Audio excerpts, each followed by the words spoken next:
What's good with y'all YouTube, man? We back again with another video, and today we are going to be going over the NBA GM survey. That's how you know the NBA season is right around the corner, is when that NBA GM survey comes up. Let me just make sure we record, and we are recording. Hey, I'm just my first time on OBS. I had to download this because coming in a few days now, you're going to be getting some NBA rebuilds, some NFL rebuilds and stuff like that. I had to get OBS for that. So hopefully y'all like this. Hopefully this is a little better, a little easier for me when it comes to editing and stuff like that. But bro, let's go over this GM survey. The GM survey is always interesting because it shows me sometimes that either I don't know ball at all, or these NBA GMs like have biases or just don't know ball either. It's like sometimes I'm looking at these things with the NBA GM surveys and I'm like, what GM truly believes these things? Like sometimes I just look at them and I'm like, there's no possible way that these NBA GMs really believe this.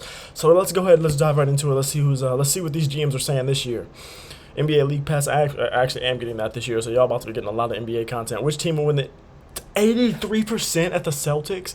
Listen, I personally believe it's going to be the Celtics. I think for me, my finals pick, if I had to pick right now, it's going to be Celtics versus Thunder, so I'm not mad at the Celtics winning it. I'm not mad at the Thunder being number 2, but 83% seems a little insane. Let's just go see what these rankings are. So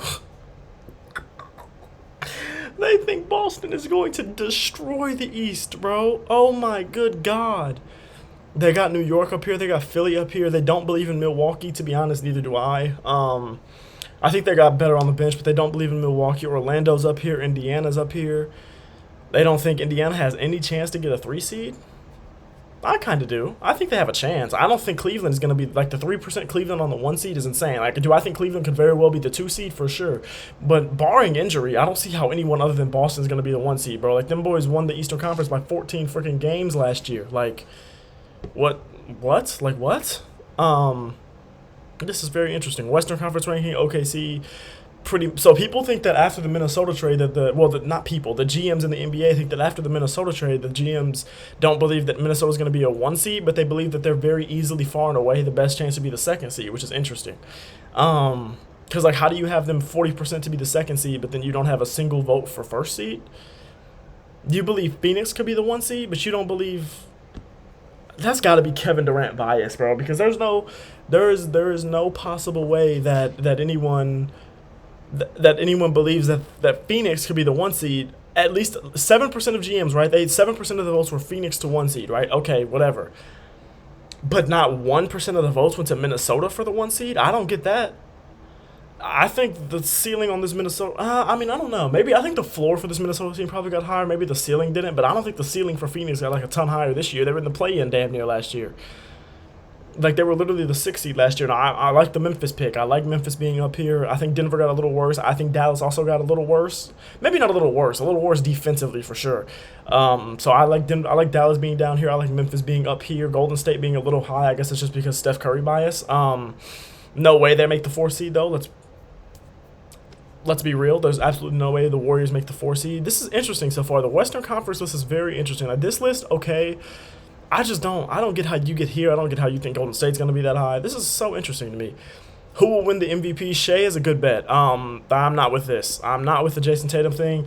I think that I want to see Jason Tatum become an NBA MVP. I'm from St. Louis. He's from St. Louis. I'd love to see Jason Tatum become the MVP, right? I would love to. 100%, 100,000%. I would love to see Jason Tatum become the MVP. I just don't think it's going to happen.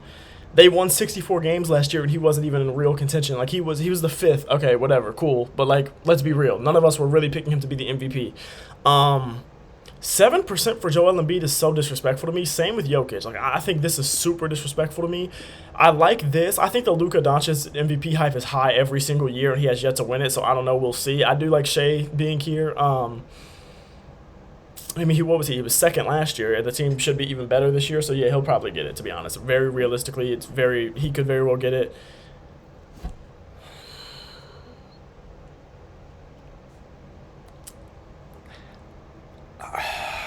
I don't know how to feel about this because I do believe Wemby has that potential, but I don't know that I've seen quite enough from Wemby yet to say, okay, if I was starting an NBA franchise, I'm taking the 21-year-old, 21, Victor Wembanyama over the 25-year-old Shai Gilgeous-Alexander that was just 2nd in MVP voting and took his team to the 1 seed in a very stacked Western Conference.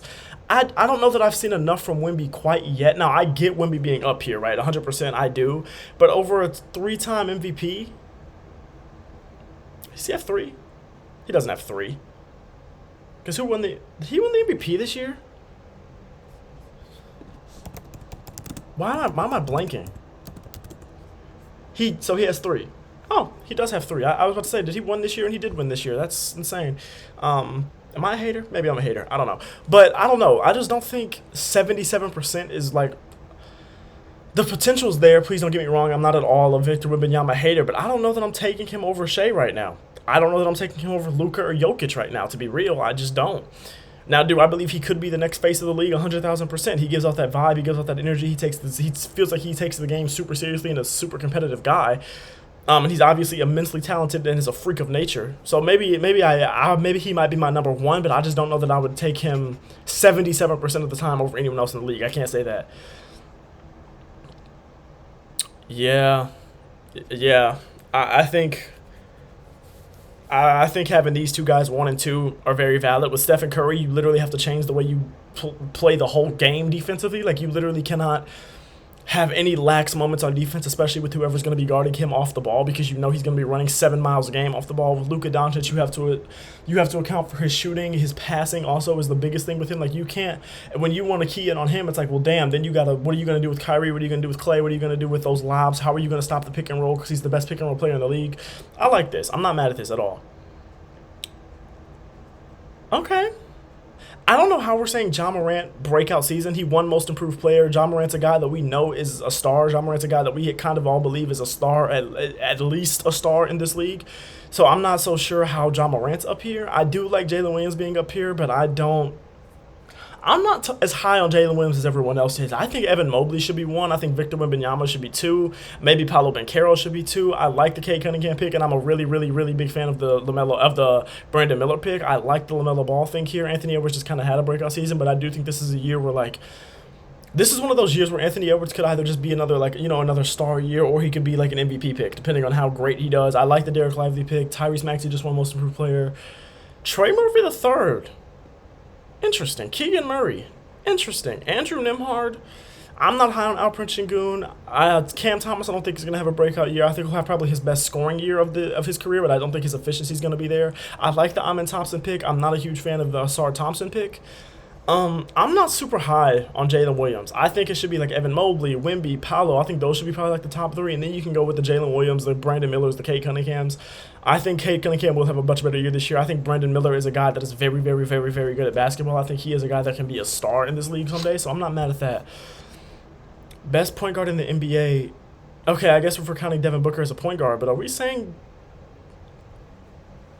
Luka Doncic is at 4th? What are they counting him? A shooting guard? Or a 4? I mean, a 3? What are they counting him as? Luka Doncic is not above it. Oh, wait, that's a shooting guard. Oh. My fault. I am retarded. I did not realize that I was looking at the wrong list. Okay, best point guard in the NBA. Luka Doncic, 37%. I completely agree. Shea being 2nd. I completely agree. Steph being 3. I completely agree. Jalen Brunson being 4. I completely agree. This top 4 I have no problems with. Tyrese Halliburton's probably 5, and then yeah, this top 4 I have no problem with. Okay, now we're getting somewhere. Shea is not a 2. Shea's not a 2. Stephen Curry, I see. This is what me and my friends got in arguments about like the positionless basketball thing. Because, so are you saying that the people that believe that these guys are 2s, they didn't vote for them up here to be the best 1 in the league? So really, they had even more votes than what it says. Same with like Luka, who has like 7% more votes than what it says. To me, this list should be it should be some combination of these 3 guys up top: Anthony Edwards, Devin Booker, Donovan Mitchell. Those 3. How Jaylen Brown and Derek White get votes and Donovan Mitchell gets 0? How do you give Donovan Mitchell 0 votes here? Are we serious right now? Donovan Mitchell doesn't get a single vote. You put Derek White in there, but you don't put Donovan Mitchell in there. This is what I be talking about when I say sometimes NBA GMs confuse the hell out of me, because what do you mean? Jason Tatum to me is a 4, but if you want to say he's a 3, whatever. Kevin Durant to me is a 4, but if you want to say he's a 3, whatever. LeBron James to me is a 4, but if you want to say he's a 3, whatever. Jaylen Brown to me is a 3, but people were voting for him at the 2 also, so I don't know. Positionless basketball, to be honest. This is obvious. Giannis Antetokounmpo, it should be 100%. Draymond Green 1 votes for... That had to be whatever his name is, Mike something, for the Warriors. That had to be him, because there's no way. There's no possible way. Sabonis is a... If Sabonis is the 4, who was playing the 5 last year? Keegan Murray, be dead ass. Let's be serious right now. Anthony Davis, if he's a 4, who was playing the 5 last year? All right, yeah, like I said, be dead ass. Victor Wembanyama, if he's a 4, who was playing the 5 last year? There was points where you could what was his name? Damn, he was ass. What was his name? Zach Collins? Sure, there were points where they played together. Okay, whatever. I'm not mad at that. I think we all think Victor Wembanyama is a center at this point in his career in the NBA. Best center in the league, Nikola Jokic, is not close. And then Joel Embiid, they're counting Anthony Davis as a 4, I assume. So I'm not gonna hate too much right now. But the fact that Victor Wembanyama gets votes and Anthony Davis doesn't, Bam Adebayo doesn't, okay. All right. Highest percentage of total votes on position questions. Okay, Jokic gets a lot of votes, so people think he's the best player in the league. Giannis, second best. Luka. Jason Tatum getting the same amount of total votes as Shea is insane. That's insane. Jason Tatum being up there when guys, wow, that's insane. I don't agree with that. Are we forgetting that he had a rough shooting playoff run? Like the whole playoffs, he couldn't shoot the ball? Are we forgetting that? Are we forgetting that in the Olympics he got 0 minutes? I'm a big Jason Tatum fan, but can we be dead ass? Best overall moves this offseason, Oklahoma City, and I don't think it's close. The fact that the 76ers are above the Knicks is interesting to me. Maybe people are low on the Julius Randle trade, or maybe people just don't like that they gave up so much for Mikal Bridges. I don't like that they gave up so much for Mikal Bridges, but I would put them over the 76ers. Sure, acquiring Paul George, they got the bigger name, but the better team, the better offseason moves overall, I'm taking the Knicks 100% of the time. The Celtics didn't really do too much. Oh, that was last year. The Nets, okay, to start the rebuild, them getting some votes, I like that. The Magic, they didn't do a ton, but I like that. The Kings, I like this too. I think there are some other teams that I would probably think about where, like, you got the Bucks, whose bench got better. Things like that, but this isn't bad. Paul George to Philly making the biggest impact. Okay. In terms of impact, I think there are guys like Alex Caruso and Isaiah Hartenstein. If we were doing like a duo, I would say I would pick those two guys. If we were doing like all-season moves as a whole, which is going to have the biggest impact, I would like to see OKC up here the same way they're up here. But since one just player, Paul George with Philly, I think Paul George with Philly has the highest chance to make the biggest impact, but I also think he has the most variability when it comes to biggest impact. Him and Karl-Anthony Towns, I think, both have a lot of variability when it comes to what impact they can make. It could either be phenomenal or ass. It's one of the two. Most underrated player, most underrated acquisition, Alex Caruso. Okay. I'm not mad at any of these. Tyus Jones to Phoenix, I think, is a huge underrated acquisition. That's a guy that's on a minimum, but he's one of the best, like, assist-to-turnover point guards in the NBA. He's one of the most solid point guards in the NBA you're going to get that's not like a star player. I think this is underrated. I think this is underrated just because of the development it's going to hate. I mean, the development that it's going to help. I think Dante DiVincenzo should be up here. I don't think Klay Thompson should be up here. I'm going to be real. I'm going to be so serious right now. I don't think I'm taking Dante DiVincenzo move over him. I'm taking the Chris Paul move over him. I'm taking the Gary Trent Jr. move to Milwaukee over him. All of that. Now, Caleb Martin to Philly. I'm not super high on Caleb Martin. I think the Heat just fool us, to be honest. I'm not super high on him. I agree with this. Most improved team in 2024-25 should be the Grizzlies if they're fully healthy. I completely agree with this. And I think they got better in the offseason. I completely 100,000% agree with this. Pistons, I like the Pistons being up here. I like the Rockets being up here. Kind of, maybe, a little bit. I like the Pistons being up here, though, for sure. But, yeah, I'm with the Grizzlies 100%. I think this is the most surprising move this offseason as well. 100%. Could you imagine being the number 1 pick and people and GMs, 7% of GMs are saying that was the most surprising move this offseason was you going number 1? Oh, that's so disrespectful. That's insane. They are high on Reed Shepherd when I'm not super high on Reed Shepherd. So maybe that's why people think Houston's going to have so much of a... Maybe this is why GMs are thinking Houston's going to have so much of a jump because they think Reed Shepherd's that guy. I don't think Reed Shepherd's that guy. I definitely don't think Ron Holland is getting that hoe. Alex Sarr, I could see getting that hoe. I definitely don't think Ron Holland is getting that hoe.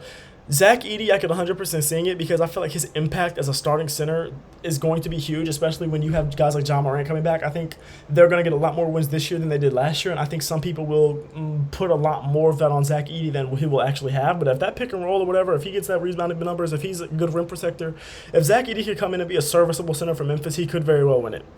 I'm not with the Stephon Castle pick. I don't know much about him, but I'm not super high on him either. Underrated to me, Rob Dillingham and Dalton Connect. But I don't know anything, so you never know.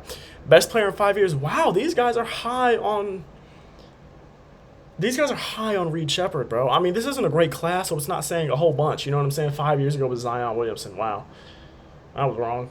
because Ja Morant's better. But anyways, Modest Buzella's got some votes. Bub Carrington, Zachary Richardson, Donovan Clingan. I like that pick. Dalton Connect, I like that pick too. I don't know, maybe I'm just not super high on Ron Holland. Maybe I need to watch some Ron Holland film or something. But yeah, I'm not super high on Reed Shepherd, so I disagree. But I don't really have anyone that I would love, you know what I'm saying, to pick over him. Dalton Connect, so all of these guys got 10%. Nikola Topic to OKC. I think this is a yes. I think Terrence Shannon Jr. to Minnesota is going to be a move that may not have immediate impact, but by the end of the season, or definitely come next year, I think Terrence Shannon Jr. will be great. Not great, but have a lot of impact for Minnesota. I think Dalton Connect was a steal for the Lakers. I think that was the best pick they could have made at that position. So, yeah, these guys, I don't know a whole bunch about them. Johnny Furphy, I've heard that name, though, but I don't know a whole bunch about him. I know I've obviously know who Devin Carter is. I don't know who Bub Carrington is. I don't know a ton about them, but I have heard about them. So, yeah, we'll see. Interesting. Best international player in the NBA, it's Nikola Jokic, it's Luka Doncic, it's Victor Wembanyama. Wait, isn't Shea from Canada? Shea didn't get any votes? Shea and Embiid don't get any votes, but Victor Wembanyama does. Guys, we're glazing now. We're sucking it now because let's be serious. Best international player not in the NBA, Sasha Vezenkov-Love, man. Sasha Vezenkov-Love in 2024. We love to see that. Nikola Mirotic-Love in 2024. Cedi Osman-Love in 2024. Things that I never thought I would hear. Wow. Look at God, man. Best defensive player in the NBA. We're glazing. We're glazing. We are glazing. We are glazing. By the numbers, okay. If we're talking stocks, whatever. All right. Best defensive player in the NBA, you got to give Bam Adebayo some love. You got to give Drew Holiday some love. You got to give Anthony Davis some love. You got to give Herb Jones some love. You got to give Alex Caruso some love. Like, be for real, bro. I'm sorry. I'm not super high on Rudy Gobert, but I like Rudy Gobert being up here. And for this, you're telling me Victor Wembanyama is just pure defense, better than all of these guys? By this big of a margin, I disagree. Best defensive potential in the NBA for sure, but this man can literally go out there and guard pretty much any position you want him to while still getting blocks. Come on, bro. Best perimeter defender in the NBA, Drew Holiday. Herb Jones being below Alex Caruso is a little crazy. I think to me, it might be Herb Jones. I'm not going to lie to you. To me, I think it is Herb Jones. But then if you want to put Alex Caruso 2 or you want to put Drew Holiday 2 right behind him, I'm not mad at that. But I kind of think it's Herb Jones. I just think he's not on one of those teams where people are looking at it. But I do believe that he is, I definitely believe that he's one of those. I believe he's the best perimeter defender in the NBA. Best interior defender, you knew it was going to be Vic. He got best defender. Bam Adebayo only getting 7% of the votes, bro. Like, please, guys, please. This is what I'm talking about, the bias. Who thought Jaren Jackson Jr. was the best defensive interior defender in the NBA? Who was thinking that? He was a Rome guy. Come on. Not that that's a bad thing, but, come on, bro. Like, we weren't just going to let one defensive player of the year say that, oh, he's the best defensive player in the league. No, we're not doing that. Could Victor Wembanyama be the best interior defender in the NBA after this season? For sure. But going into the season? No, he's not. No, he's not. Most versatile defender in the NBA, Bam Adebayo being in 4th place on this list is disrespectful. Giannis, I think it should be Bam at 1, Giannis at 2, or OG at 2. That, I agree, should be the top 3. But, bro, Bam Adebayo needs to be up there. Victor Wembanyama is not a more versatile defender than Bam Adebayo. He is not clamping guards like that. He's not. Oh, my goodness. Best defensive team in the NBA, I think it's the Celtics, too. I think the Timberwolves will have it. I think the Thunder will have it. I think the Knicks will also have it. The thing with the Knicks is that they don't have that big rim protector. But the team defense over there in New York should be crazy. I think the defense over there with the Magic should be pretty good, too. I think that's going to be an underrated defense. Best head coach in the NBA, Eric Spoelstra. It's not close. Let's move on. Steve Curry's not this high. Sorry. He's not. He's not good. I'm sorry. Best manager, motivator of people. I don't think Steve Kerr should be up here either. I kind of like Joe Mazzulla up here. I kind of like Greg Popovich up here. I don't like Doc Rivers up here. I do like Eric Spoelstra in first. Head coach makes the best in-game adjustments. I think Tyronn Lue is very valid. Ty Lue here is very, very, very valid. I'm not mad at this. I'm not mad at this at all. Best offense, okay. I mean, they were literally a historic offense last year, so I'm not mad at that at all. Joe Mazzulla does deserve love. The way that he was able to show that, yeah, hey, we rely on three-pointers a lot, and it's going to win us a lot of games, and he was right. I think he deserves to be up there, especially when he's got so much talent to manage to make sure that these guys all get touches, and he did it phenomenally. Best defensive schemes, I agree, it's Eric Spoelstra. I think Chris Fish should be up there. Tom Thibodeau 100%. Joe Mazzulla 100%. Jamal Mosley 100%. Ime Udoka. I like Ime Udoka getting some love in here for sure. Newer relocated head coach. I agree. 100%. I 100% agree. I don't like this pick. Sorry, I don't. But I like this. Mike Budenholzer in Phoenix will have a big impact, or he should have a big impact as long as things go well with like the chemistry and everything like that. He should be doing some great things. I agree with these two. Micah Nori will be an NBA head coach. Sam Cassell will be an NBA head coach. Micah Nori 100,000% will be an NBA head coach. Okay. Garrett Temple. Interesting. I like Chris Paul, though. I think Chris Paul would make the best head coach someday, but I don't know. I think something about Chris Paul is like I don't know how great he would be as a motivator of men, necessarily. Now, people would listen to him, players would listen to him because it's Chris freaking Paul. He would obviously go to war with you with the rest. I think his schemes, I think he's phenomenal at it. I just don't know if I see Chris Paul as someone that's like a motivator of men. I don't know if I see that. Team is the most fun to watch. The Indiana Pacers, valid. People just love to watch offense. Yeah, people love to watch offense. I'm not mad at this. I always think the Warriors deserve some love because watching Steph Curry is never boring to watch. I don't think the Nuggets are up there. To me, I don't find a ton of enjoyment watching Denver Nuggets games, to be real. Best home court advantage being Denver is when they lost a game 7 at home. They lost 3 games in a best of 7 series to Minnesota at home. They were up 20 in a game 7 and lost at home. I'm not giving them 1. Sorry, I'm not. Boston should be up there, maybe 1. I saw them boys have Jason Tatum on a poster, and he was carrying Luka and Kyrie like they were his sons during the NBA Finals. That was hilarious. I think Boston should be up there. I don't know that OKC should be 1, but OKC should be up there. If the Warriors were still an Oracle, I would say the Warriors should be up there. Laker fans be fake, so I'm not going to say the Lakers, but I like New York being up there. Utah Jazz at 7% is insane. Maybe it's just because I haven't seen them in the playoffs that I'm underestimating it, but 7% for the Utah Jazz is a little crazy. I like the Kings being up here. I think the Kings should be above the Jazz.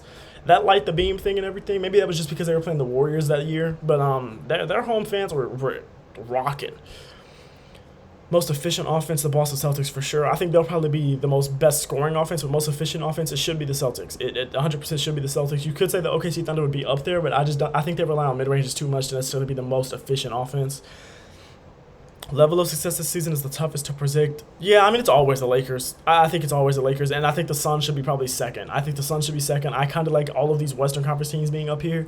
The Lakers, they have LeBron and AD, so that always makes you want to put them higher than they are, but then it's like, damn, will the role players actually be good, or will they continue to will they continue to just be ass when the moment comes up to it? Like, will D'Angelo Russell continue to be ass every time of the year that's not around the trade deadline? Like, yeah, obviously. It's obvious these two teams. It's obviously 1, it's obviously 2, it's obviously 3. Like, and this is just Wemby mostly, but Devin Vassell's also really good. Keldon Johnson's solid. Yeah, but like, yeah, it's obviously.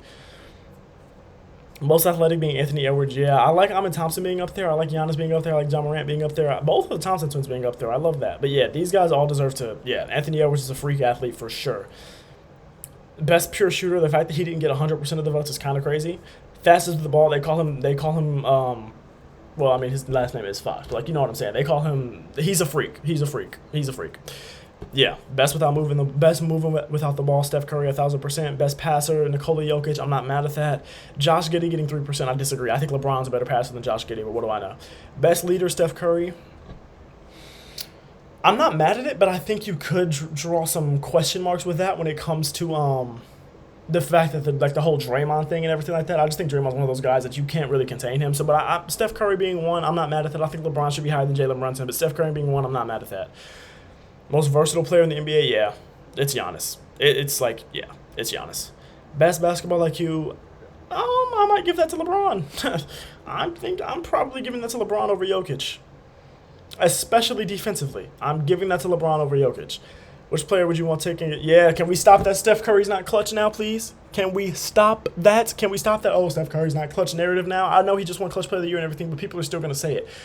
With the game on the line, especially if it's a 3, there's nobody I want taking the shot other than Steph Curry. LeBron James not being up here at all is insane. Not getting a vote at all is insane. I like DeMar DeRozan getting some love, but wow. Steph was first at back-to-back years, by the way, so let's get off of that Steph's not clutch thing, please. Thanks.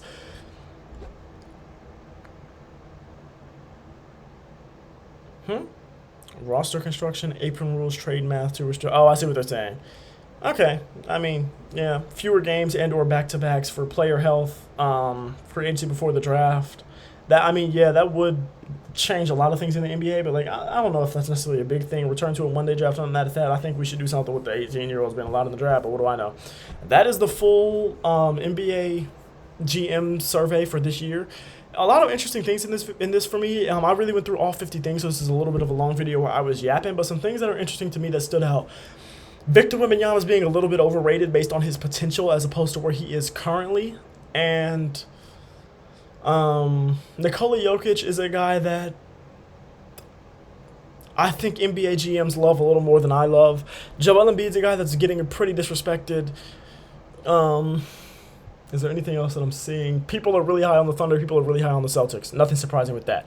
All right, I love y'all. I appreciate y'all. Thank y'all for watching this video, man. And, yeah, let me know how y'all like the new OBS and everything. And I'm excited to get y'all some new content. At the end of this week, we'll be getting new content. Should be, at least. So, yeah.